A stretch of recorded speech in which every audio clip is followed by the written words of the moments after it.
The 49ers just signed Brandon Aiyuk to an extension. Are they now on the verge of signing Trent Williams to a renegotiated deal? We'll discuss that and more next on the Coaches Meeting.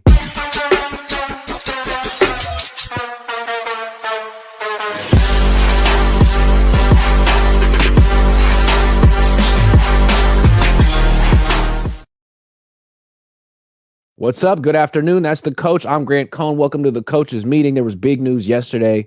There could be big news again any minute because we need to know what's going on with Trent Williams. But before we get to Trent, we want to look back. Before we move on to the next thing, we were talking about Brandon Aiyuk really for like almost 5 months, since April. Mm-hmm. And it turns out that he ended up getting essentially the Amon-Ra St. Brown deal. $30 million a year. 76, 77 million guaranteed. He wanted it in April. The Niners said, no, absolutely not. Who do you think you are? And then he got it in late August. Did the Niners flex their leverage here? Did Aiyuk cave at the last minute, or did the 49ers waste everyone's time? I mean, who usually wants to go over the last moments of the game? The people that won or the people that lost? The people that lost. The people that lost. Exactly. Yeah. For what it's worth, the Niners could have kept their mouth shut. They could have done what they've been doing, being calculated with the information that they give out, not saying anything at all, and being a regular organization in situations like this, just purely being comfortable with speculation, right? Because they know the truth. But that's not what they did. What they did is they made sure that as soon as the news dropped of the contract, they made sure to put out that this deal was not a new deal. This is a deal that always had been out there, and that this was basically Brandon Aiyuk coming back to terms that had already been set for him, basically trying to make it seem as though that Brandon Aiyuk was being dictated to.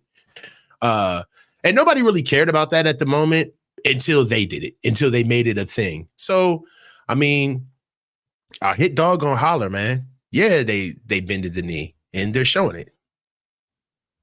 Yeah, I mean, it just seems really funny. Like, I've seen some timelines on Twitter of what happened, and depending on the content creator, maybe there's a different slant to the timeline. But to me, the timeline's pretty clear. Amon-Ra St. Brown gets his extension from Detroit in mid-April before the draft. Detroit gets that done. Whatever the 49ers had offered Aiyuk was no longer feasible, relevant, realistic. He says, I want the Amon-Ra St. Brown deal. TJ Houshmandzadeh says he would take the Amon-Ra St. Brown deal. That's Brandon's like personal coach. And the Niners really dragged their feet for months. They say absolutely not, and try to create all these reasons why he's not worth it. And Amon-Ra St. Brown's had more targets. And then at the very end, they're like, all right, fine. You know what? You're right. You are worth the Amon-Ra St. Brown deal. Like, I don't understand the negotiating tactic there.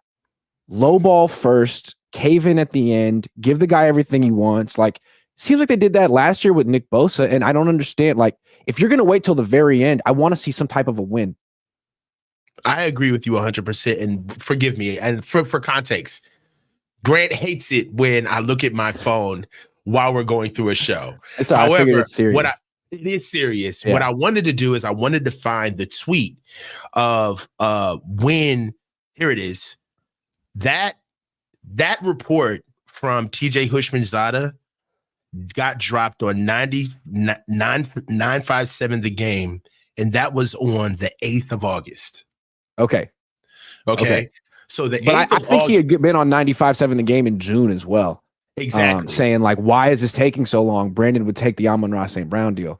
And I think the way it was reported was like the Niners and Aiyuk both thought they were like going to be getting a deal done until that Amon-Ra St. Brown deal came out. And then Aiyuk said, well, hey, fair is fair. I want that too. And I think the Niners felt like, no, not fair. We were coming close to an agreement, and the market changes, and you want us to shift with the market? Like, yeah, absolutely. Yeah. And then they ultimately did.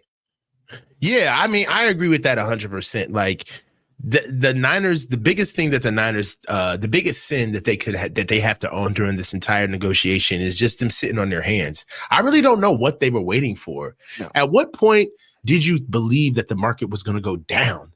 Right? Like, what deal after the Jalen Waddle deal, that's something that would have made me hop on BA right away to try to make a deal happen. I mean, that was another misnomer that they missed. I don't understand their tactics. Like, what is your structure going into this? You know, it seems very one note, as if like it is coming from one person. It doesn't seem as though that there's a lot of hands in the pot trying to make this happen. You know, as this whole thing unfolded over the last few months, there were a lot of people had different viewpoints on it. And I kept hearing one beat writer say that, you know, the Niners have all the leverage and they don't have to give Brandon Aiyuk what he wants because they have the 5th-year option and the franchise tag and all this leverage. Then why they give him the Amon-Ra St. Brown deal at the very end? I mean, what happened to that leverage that they supposedly had? Why didn't they use it? I don't know. I think, and it's worse. Well, I don't want to use the word worse, but it's more lucrative than the Amon-Ra St. Brown deal. He gets more guaranteed money, especially up front. Brandon Aiyuk is due to make $47 million before April 2025. Like, so they're front loading this entire deal right now. So I feel like the real question is that once you guys get in front of Kyle and John, one is, why did it take so long? And then two is, what is it about the structure of the deal now is what pulled the trigger versus the structure of the deal in months past throughout the season? Because one thing we do know is that even if the Niners are quick to put out the report that the deal hadn't changed since the 10th of August. All right, that's cool. But you can't deny the fact that you got started at 24. So go ahead. Also, Adam Schefter put out the 10th, and then Aiyuk's agent said that's factually incorrect, and then Schefter went back and edited his tweet to say the 12th. So yeah, there's like it's not exactly clear when the Niners. You guys are moving the goalposts. But like, why did it wait? Why'd you have to wait until the 12th? Why did it have to go? What did you gain by waiting until the 12th? You could have been like Detroit. Detroit just got it done. And what did they gain from just getting it done? Amon-Ra St. Brown was at OTAs and minicamp and training camp, and he's probably in line to have another monster year. Meanwhile, Aiyuk is preparing for the season in a new way that he last year when he had his All-Pro season, he was there for the whole. And he looked amazing. And the indicator of that was the amazing camp that he had, which he didn't have this year. So I mean, we were on our show yesterday and I pushed back big time. You gave me the over-under on BA's performance. And I was bullish, but when you do look at it, I mean, it's concerning. It's time for us to move on to the next situation. And we already got him under contract now. Now it's, can we keep him healthy? How are they going to roll him out? And is he going to be effective? So,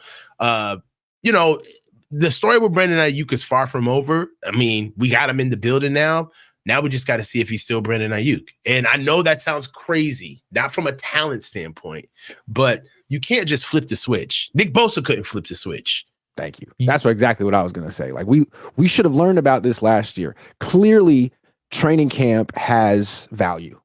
And if you don't believe it, just look at Nick Bosa, Defensive Player of the Year, someone that no one would ever question, like whether he can get himself into shape. He always has 6% body fat. He always looks like the most, in shape person on the team. But that's not exactly all it requires to be a great football player. You actually have to be out there going through the practices. And when he didn't last year, he had 3 sacks for the first 8 games. And then after that, he seemed like he finally got in his groove and was Nick Bosa again, but took him half a season to get there without a training camp. So what are your expectations for Aiyuk this season in terms of his role in the offense and maybe some statistics? Well, he had 1,300 last year. What did he catch? 70 balls last year? 75 balls? Yeah. 75 balls. Let's call it 14 for the year. He throttled down near the end of the year. I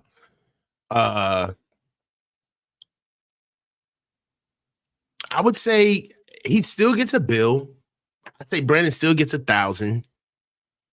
I'd give him 8 touchdowns, 60 balls.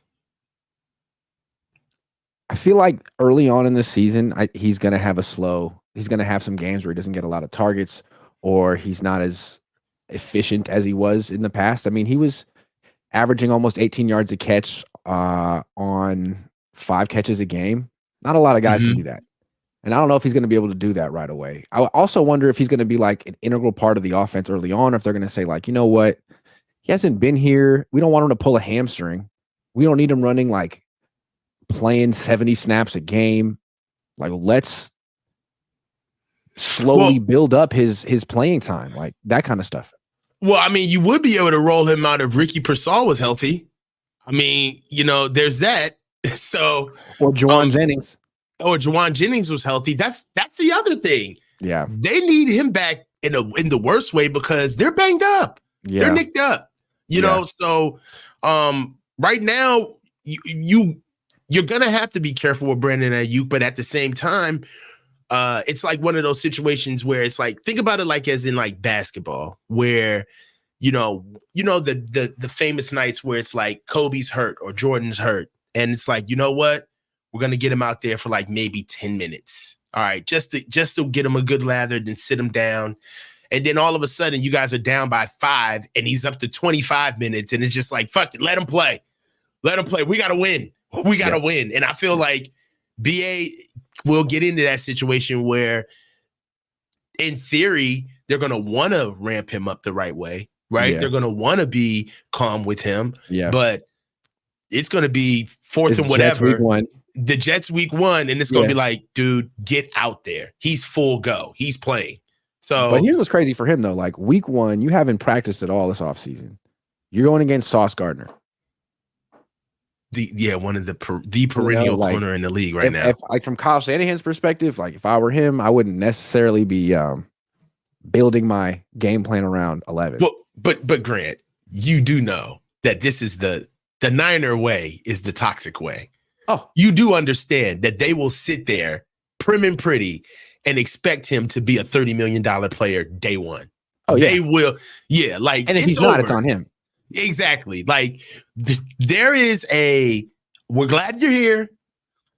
BA's going to do great. We're amazed that, we got it done in the 11th hour. But you would be a fool to think that there is not a whole conversation where there is angst looking at every step and every catch and every route for the hell that BA put up about getting this money. That's just human. That's human. You know what I'm saying? Like, for all that happened throughout the offseason, there is a performative expectation out of him where it's like, you know what? You get no more cut cards. Like, this is like, it is straight services rendered with you. Results, like, what are you going to do? Yeah, and what's crazy with him too, it's like after what he's done and how he's kind of like rubbed some fans the wrong way and really like there's not a lot of sympathetic guys to out how there. Much he's worth. Like, he's made everyone have to like think about how much is he worth? $30 million. All right, man. Well, like, I'm looking at his game log last year. He can't have more games where he had like this was okay. December 17th against the Cardinals, he had 3 catches for 37 yards. It can't happen. It can't happen. It can't happen. You're making too much money. Or we're looking at Seattle, 2 catches for 50 yards and a touchdown. Now, the last play was a touchdown to win the game, but he also had a game against Jacksonville where he had 3 catches for 55 yards and a touchdown. You know what I mean? Minnesota, 5 catches for 57 yards and no touchdowns. Cleveland, 4 catches on 10 targets for 76 yards and no touchdowns. And you also have to do something in the playoffs for the first time. Yeah. I mean, and you know what? I bet dollars to donuts, bro. Every one of those games, if we sat back and like stretched them out and looked at context, we could make so many excuses for Brandon Aiyuk as to why he paid out those numbers, right? Mm-hmm. That would not be his fault. But the facts is that Brandon doesn't even get that benefit of the doubt anymore. When you make $30 million a year as a receiver in the league, you are getting paid top 5 money, my man. Like, You don't get the droppies, the drop spells. Remember when Brandon Aiyuk just has drop spells sometimes? Just kind of drops the ball, just a little weird. Like, hey, that wasn't characteristic of Brandon. Fade route hits him in the face up the seam last year. That's kind of weird, Brandon. What was that, the Cleveland game that he dropped that ball? Yep. I'm gonna tell you, man, there are going to be so no much fans more scrutiny on this guy that have no appetite for that crap, and there's going to be nobody that can save him. So he created this. He better be ready to deal with it. I mean, Packers game last year, divisional playoffs, 3 catches, 32 yards. Super Bowl, 3 catches, 49 yards. That was his last game. There's a whole flip side to this that goes into another topic, though. Oh, Kyle. Yes. We'll talk about that soon. I want to talk.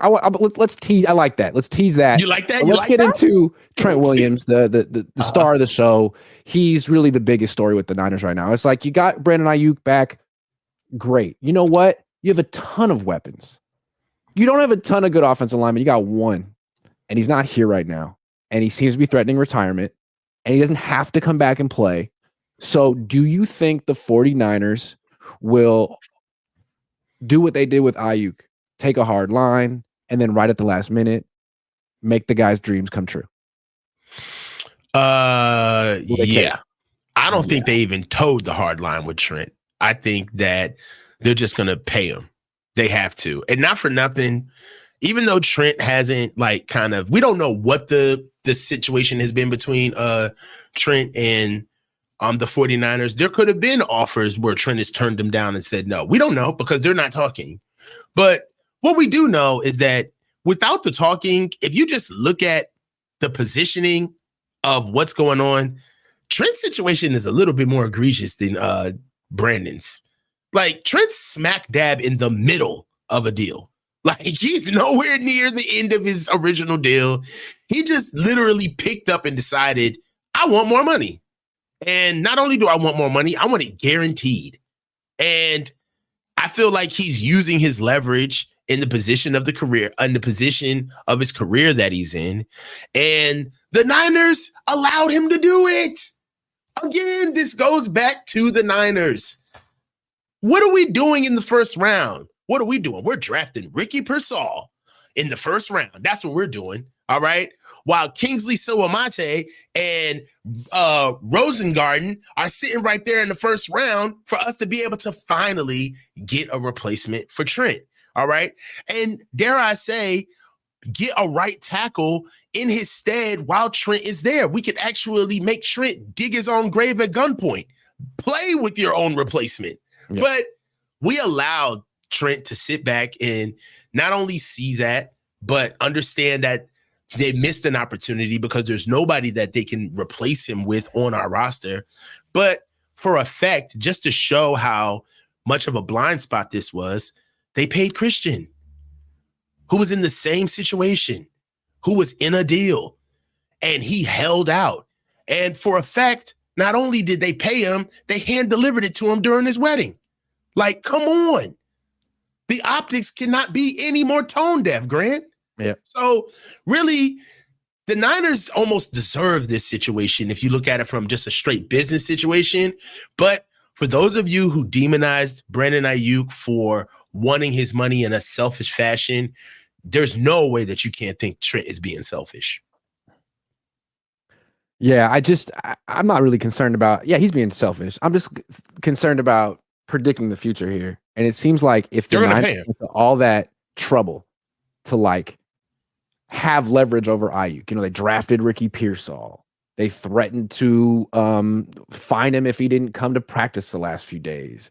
And after all that, waiting all this time, they still gave him exactly what he wanted. I think Trent's getting what he wants. Mm-hmm. I think he's going to get exactly what he wants. I think they've made it real clear that they're not going to let these business standoffs bleed into actual games and affect wins and losses. And I think that they're just going to have to figure out a way to make it not look like they lost. That's what they did with Aiyuk, right? They completely capitulated, but at the very last minute, they got Schefter to be like, well, Aiyuk gave in. Yeah. Yeah, it's like, So how are they going to make it no. look like Trent gave in? Well, actually, Trent, he didn't feel like playing golf anymore, so he came back to the team. Of course, the Niners gave him everything he wanted, but That's exactly what's going to happen, Yeah. Grant. Trent's going to get paid exactly what he wants. He's going to get paid guaranteed money. The only thing is, and this is kind of what's crazy, and I think you and I talked about this before, is that this just goes to show you how Trent pounced on the situation and how politically he played this. I'm old enough to remember when Trent Williams, right after the Super Bowl loss, was asked explicitly whether or not he was thinking about retirement after this season, and he squashed all doubt. Flat out said, no, I'm coming back. I'll always be here as long as the Niners will have me here. I love playing here. And then all of a sudden, he's holding out and he wants guaranteed money. Like just months ago, before this holdout, he had just said, hey, no, I'm down. I'm here. I'm not going anywhere. I want to be here. And as soon as he saw when the opportunity was ripe, when the Niners were so fixated on this Brandon Aiyuk situation, he took advantage. He owned his leverage. That part you can't be mad at him about. I mean, he's an independent contractor. It is what it is. And then on top of it, if you see how these agents look at the salary cap, they look at a salary cap as somebody didn't do their job if a team starts a season with salary cap space. That's the way agents look at teams, right? Like if this team who just came out of a Super Bowl is sitting at $50 million guaranteed under the cap, and you guys are sitting here hemming and hawing about what you should get paid, you guys should be fired. Agents should be fired. So Trent is looking at that cap space like, you know what, guys? Worry about putting together a team when I'm gone. I need that. I need that right now. And the fact that you pay Christian. So, you want to pay people now? How about you pay me? Yeah, I mean, again, like I think all the Niners can do is try to make it seem like they're not creating a precedent. But really, the last few players have pretty much just named their price. Christian, Bosa, Aiyuk. They're like, this is what we want. And the Niners are like, okay, eventually, with all of them. Mm-hmm. I mean, they may make it seem like they're negotiating and playing hardball, but eventually they just give in. It's like what they do is they make an offer, like this is our offer. It's really low ball. And then every day they offer $1 more, $1 more. It's like, can we just speed this up? I know where you're going. We all know where you're going. Can we just get there now? And then they come out and in these press conferences, like, we have no idea why this is taking so long. I just don't get it.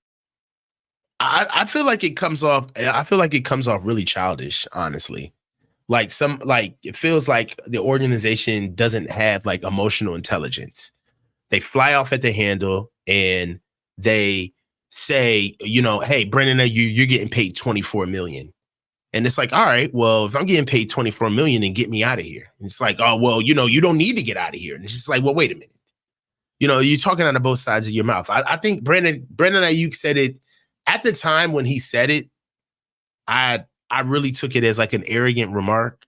But now that he got paid exactly what I think he wanted, it was the perfect time to say it. And he said, you can't buy a Lambo if you ain't got Lambo money.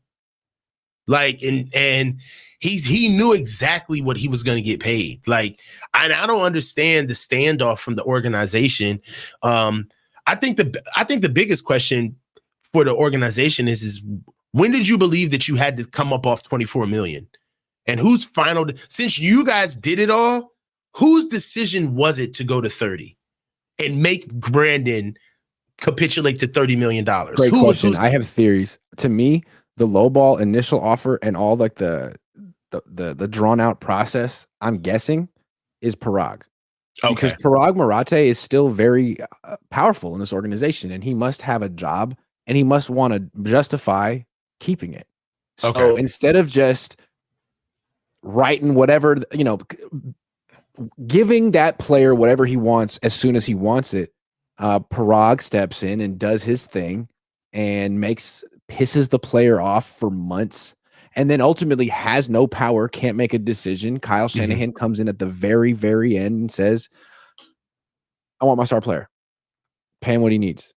I gave you 4 months to save us some money. You couldn't do it. And it seems like that's what happened the last 2, 3, 4 negotiations with Parag. And I'm starting to wonder if he should just focus on Leeds United. So basically, the $30 million is Kyle then.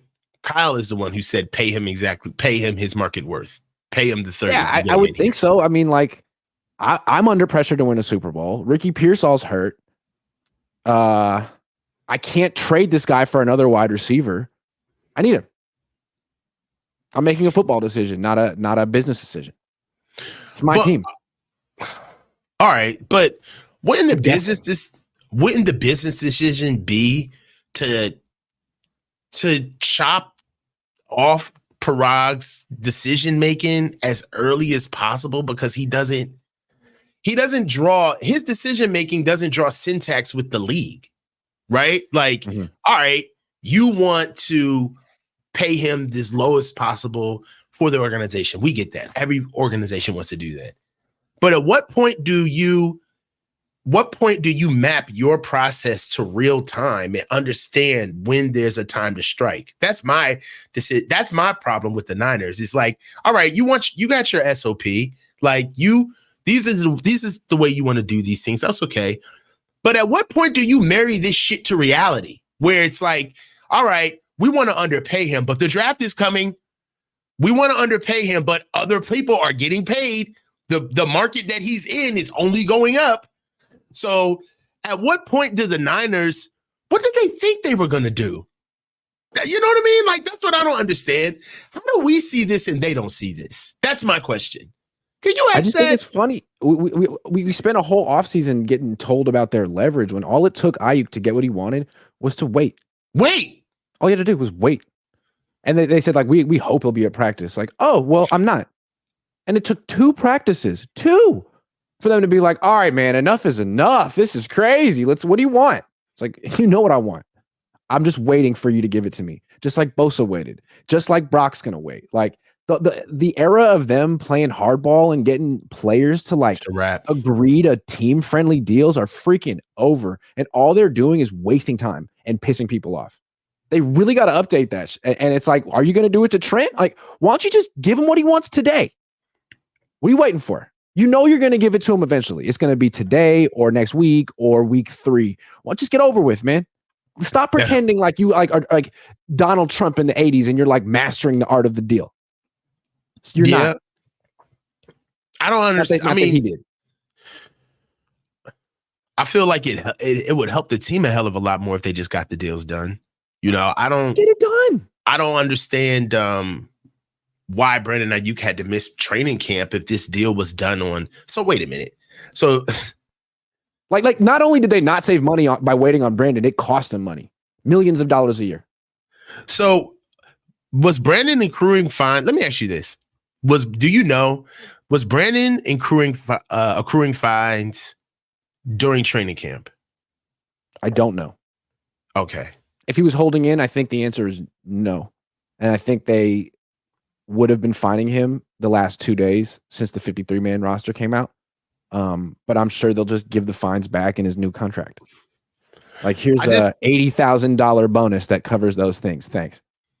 I just don't understand how the Niners, this is what they're trying to get us to believe. They want us to believe that they offered this contract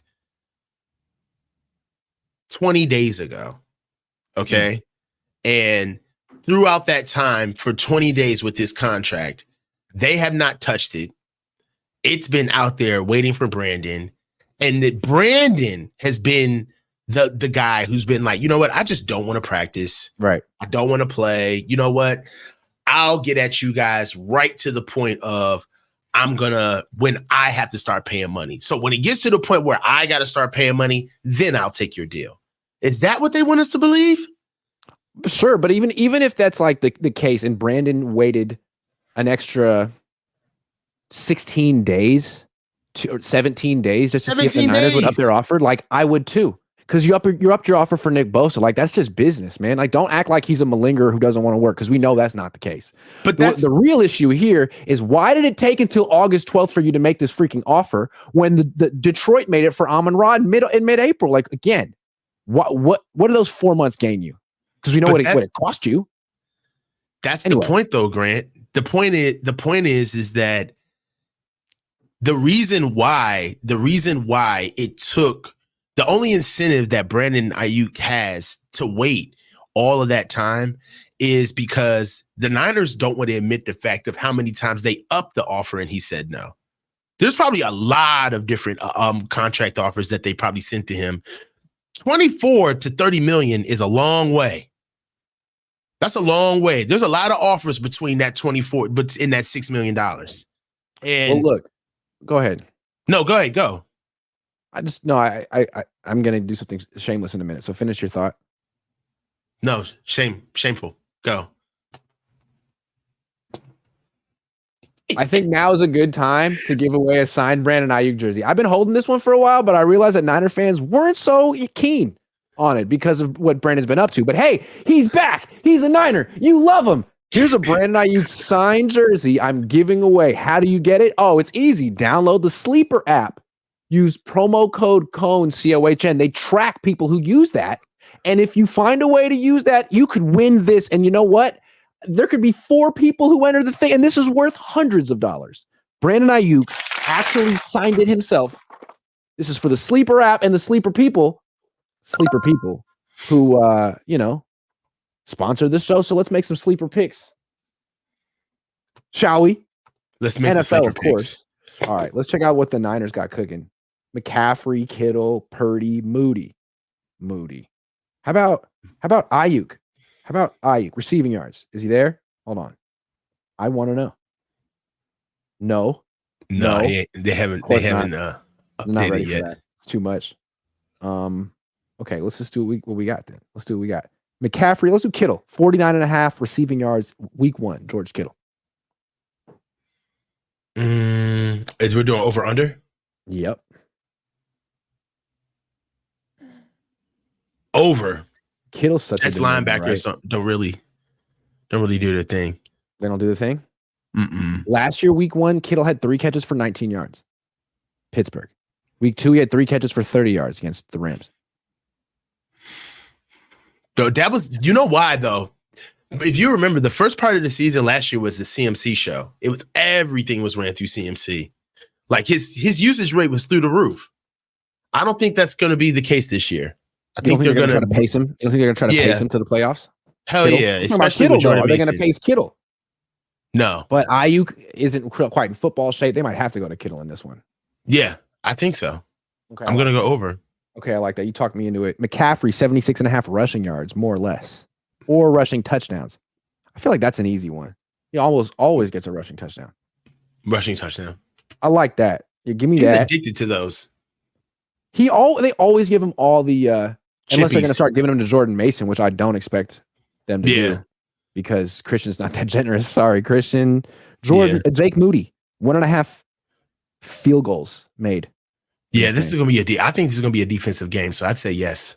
I agree with that. Breece Hall, 62.5 rushing yards against the 49ers. He's good. I say yes. He's good. Aaron Rodgers, 231.5 passing yards. No. I don't want to do that. How about will he throw a pick? Rodgers. Yes. Garrett Wilson, 68.5 receiving yards, more or less. More. Ooh, against this. Oh, no, less. Yeah, against our secondary. We're not mid anymore. Less. Do you think they put Charvarius Ward on him all game? They should. Yeah. I mean, if Sauce Gardner is going to follow Aiyuk. See, that's the thing that's crazy. You know, we don't travel corners. I want to see what Sorensen's going to do with the defense this year. And see if we do stuff like that. If we're going to travel corners this year, I'm really excited to see the simulated pressures too. Me too.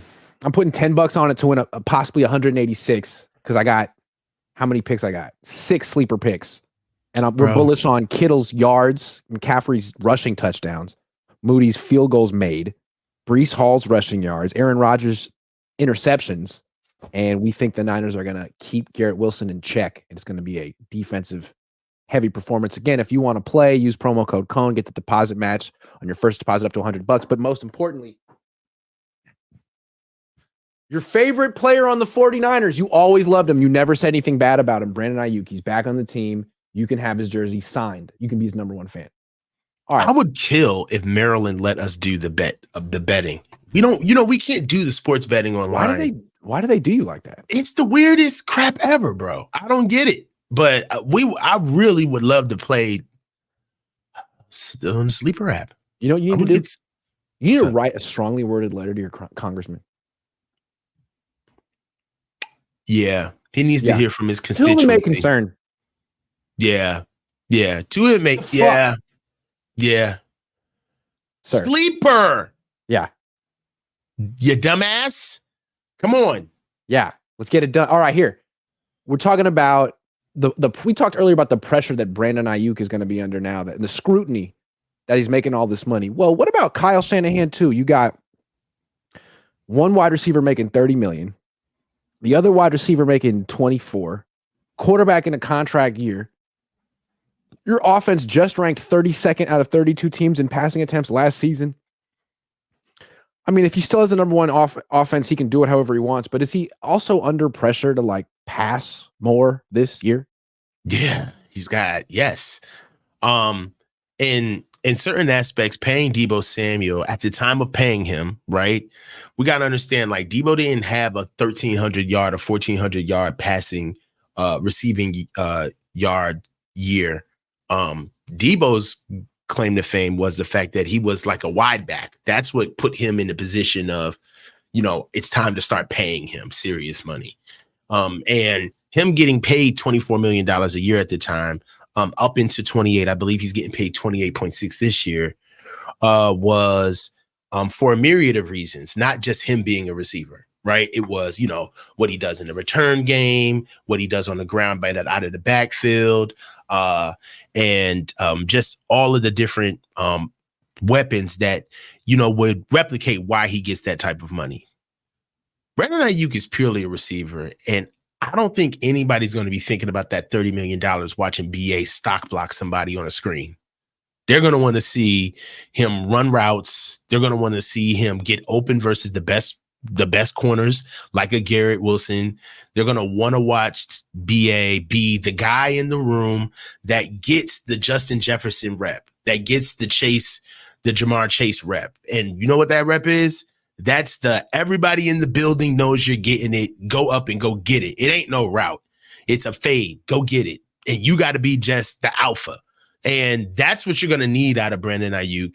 And also it's going to be a lot of positions where if the running game isn't working, we're not going to be looking to see Kyle put facets of the run game together, meaning that he starts throwing short intermediate passes. No.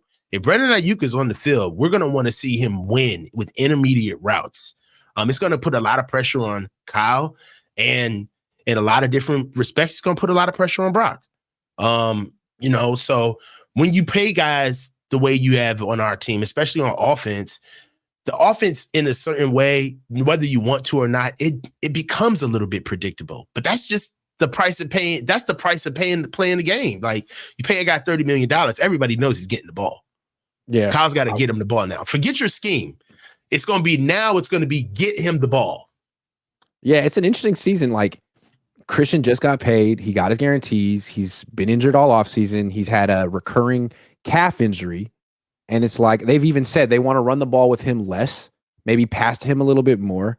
But like, so there's that backdrop. But there's also the fact that Purdy's entering a contract year, and you're trying to find out how much is he really worth? Because no one really knows yet. The Niners don't know. We don't know. And it would be informative if we could see him pass more. If we could see him be the quarterback of an offense that isn't last in the league in pass attempts. Because once he's making $60 million a year, it's not going to be like that anymore. So if they can sort of pass more, put more on Purdy's plate, take some off of McCaffrey's, what does that look like? And that will help the Niners decide how much to offer Purdy next year. I can't hear you. I mean, I'm sorry. I coughed and muted myself. It seems like an unavoidable situation, though, Grant. Honestly, right now, the Niners have been basically they've been winning and they've been doing well as a team, but it's been by the overbearing hand of Kyle. Now the money dictates how the Niners are going to win, right? With Brock getting paid now, you can't have Christian around. Like, Trent is on his way out. You can't pay a tight end what you're paying George. And you're going to need You're going to need a lot more practitioners around Brock to be able to help him out. And there's only going to be 1 to 2 guys that you can actually give that type of money to. So I think the fans know. The fans know that we've had an unrealistic experience in the NFL. Like, would you think that fans understand that we're not a usual team, that we're an unusual team? Do you think they know that they know that? I think they know that. Honestly, do you think fans think that what happens with us is normal across the league, or that they truly understand that we're in a point of time where we have to take advantage of this because there is a cliff we will fall off? Yeah, I think fans are beginning to understand that the Niners have this particularly unique Super Bowl window that has to do with Brock not getting paid. And eventually he's going to go from being like the cheapest player on the team to the most expensive player on the team, and that's going to upend everything. And I think the whole team, the whole fan base, locker room understands that this is it. Maybe this is it. Maybe next year too. These last 2 years. Yeah. These last 2 years are pretty much it. And if you think about it, just by the time alone, it would have been 10 years. It's going to be 10 years in 2 years. So do we deserve to be where we are right now? Yeah. Yeah. Yeah. Absolutely. Let's take some super chats. Hero Winchester says, Grant hating when coach is on his phone while playing a round of golf yesterday on stream. LOL. Also, Grant's face when Jesse showed the picture. What picture? Bro, that was crazy. You will just don't even commit it to memory. Whatever. Stop trying to think about it on air. We'll talk about it later. Yeah. Jody Moore says, hey guys, Lynch seems astute at his job. This is malpractice. Something else has to be up. Do you think it got personal? Business is always personal. Yeah, man. I think someone in the organization tried to argue for months to Brandon why he was worth 26. And then they finally capitulated like 3 weeks ago, 2.5 weeks ago. And then they made it a big deal. Like, what took Brandon such a long time to make up his mind? It took you guys 4 months to join the real world. Yeah. Yeah. Manhattan John says, can you guys recap the entire Aiyuk situation, please? Not sure what's been going on.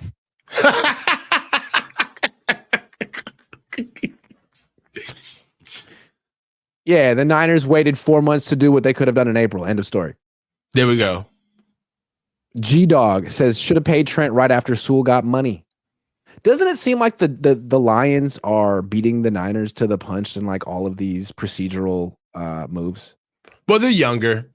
We're two different teams. We got two different masters to serve. Right about now, they're in the honeymoon stage, right? Everything's beautiful. They've been horrible for a really long time. They could do no wrong, right? So right now, they're trying to just solidify their base. And everybody's young and nobody's greedy yet. And they're taking everything with, this is a special team. We were like that. Remember 2019 us?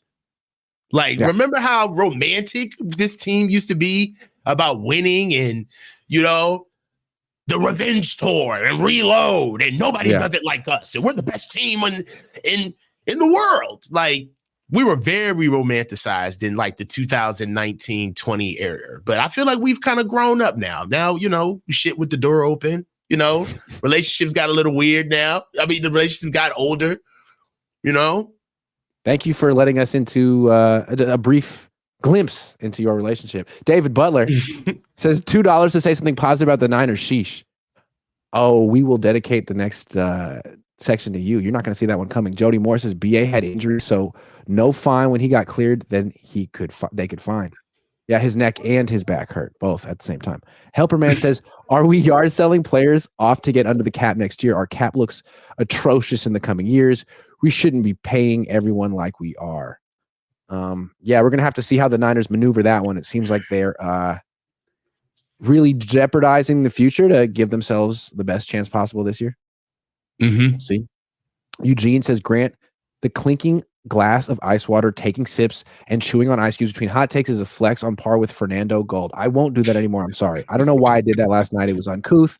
And as you notice, there's no water. There's no ice today. Zero ice. I loved your attitude yesterday.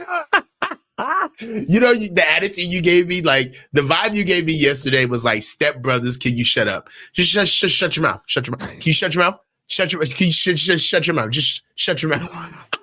Yeah, but you're just making yourself sound stupid. Just shut your mouth. At this point, you just sound stupid. You just shut your mouth.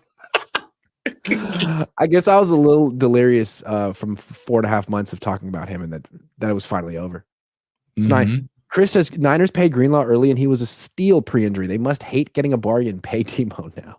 Yeah, who likes a bargain? Othel Miller says, did BA sign it before or after his contract? It matters. Did BA sign it before or after this contract? It matters. I don't know. I don't understand that question. I don't understand the question either. I'm sorry, Othel. Sorry about that, Othel. BA needs a Pro Bowl first team All-Pro to justify.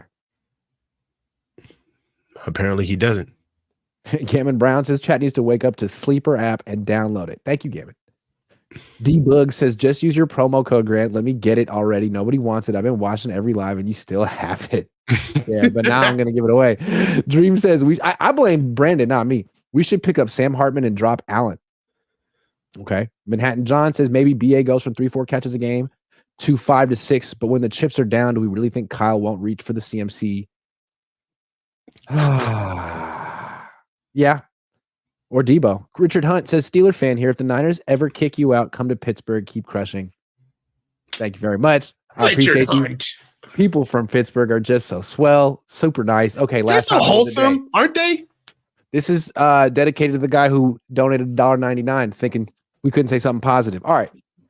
For the sake of argument, give me one reason why this particular 49ers team will be the one to finally break through, get over the hump, win the Super Bowl.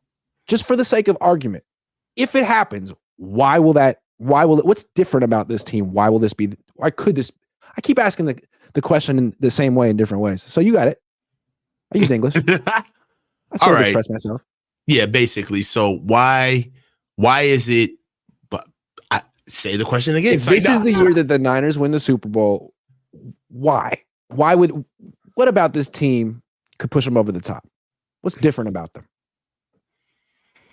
Well, one thing that about this team is that I just talked about is that we are a unique team, but we're unorthodox in a sense that there are some things about us that aren't sound, and that's that Kyle has to relinquish the offense.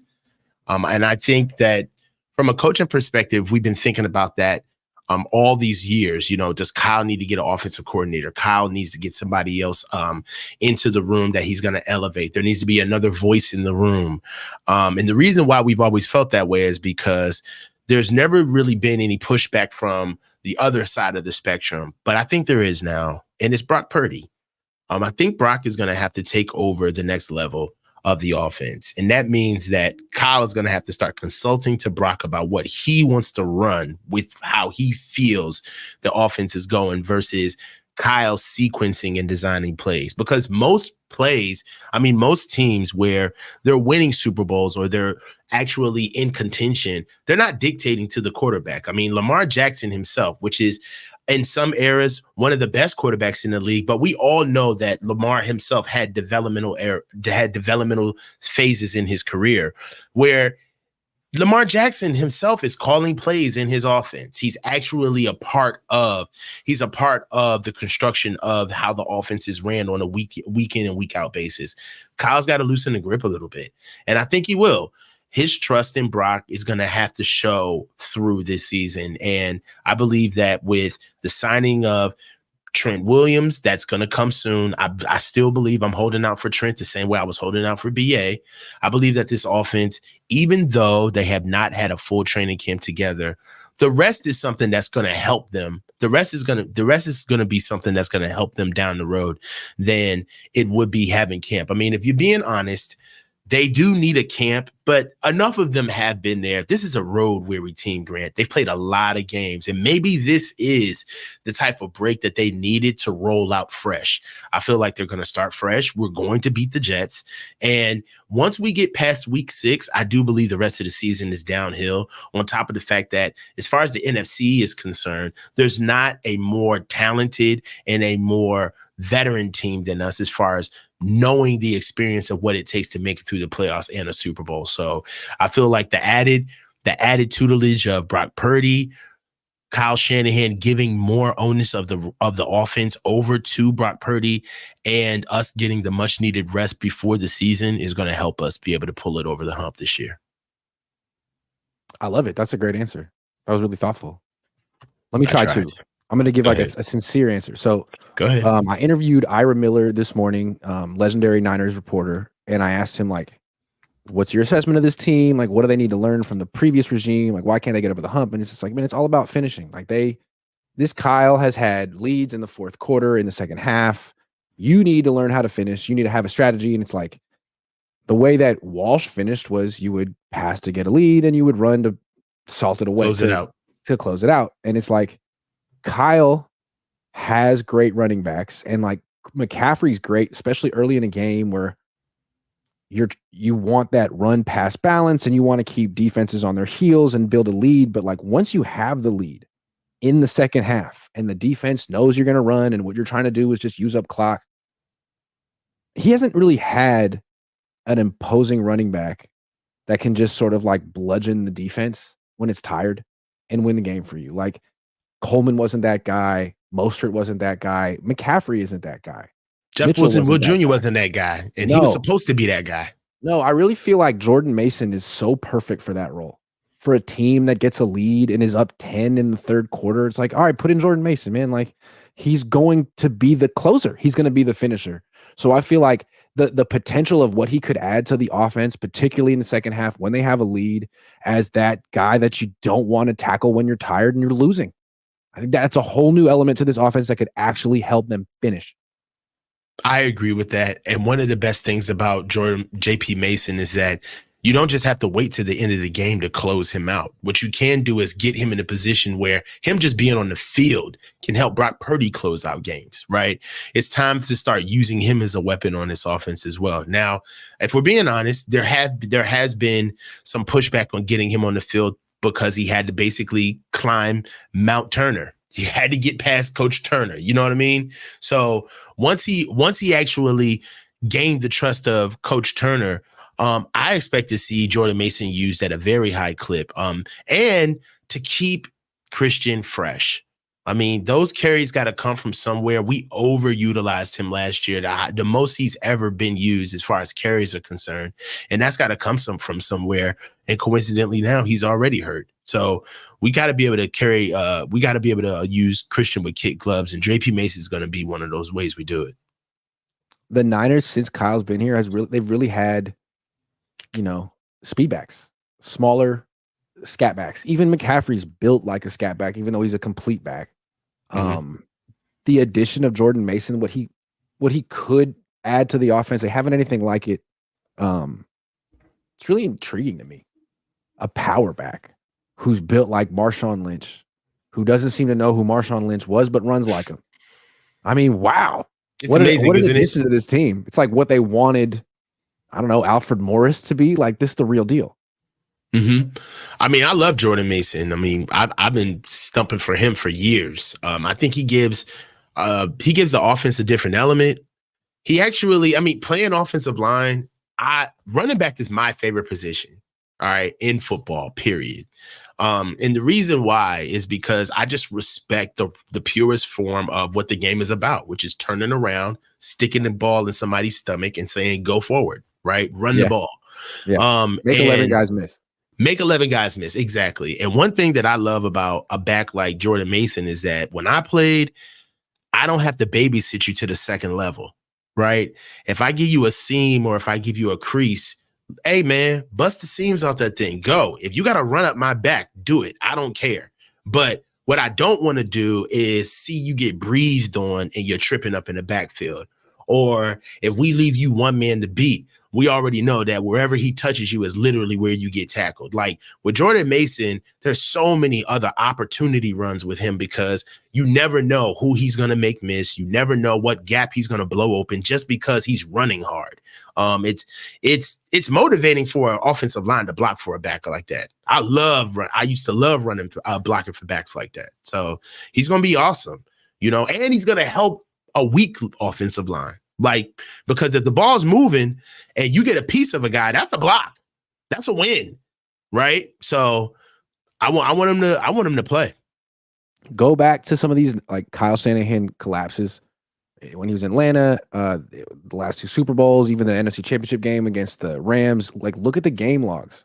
You'll see he's up 2 scores in the second half, and he'll start series with passes from the shotgun. And then on 3rd and 1, he'll be in the shotgun taking sacks. Like, no, dude, no. Now you got Jordan Mason. Use this new element, this new weapon, how he should be used. And protect your defense. Yes. There you go. Slow that game down. There it is. Protect your defense. Yeah, and don't be so focused on just yards and points. It's at that point in the game, what you're really trying to get is time off the clock. That's the number 1 goal right there. Official B&M Music 88 says, nice pick in the back, coach.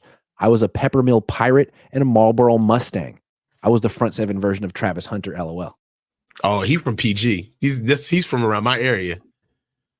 Well, look, that's the end of the show. That's the official coaches meeting. Thank you for attending, everyone. Coach, thank you for being the coach. You were wonderful as always today. This was great. Love you, Iggy. Love you too, guys. See you guys.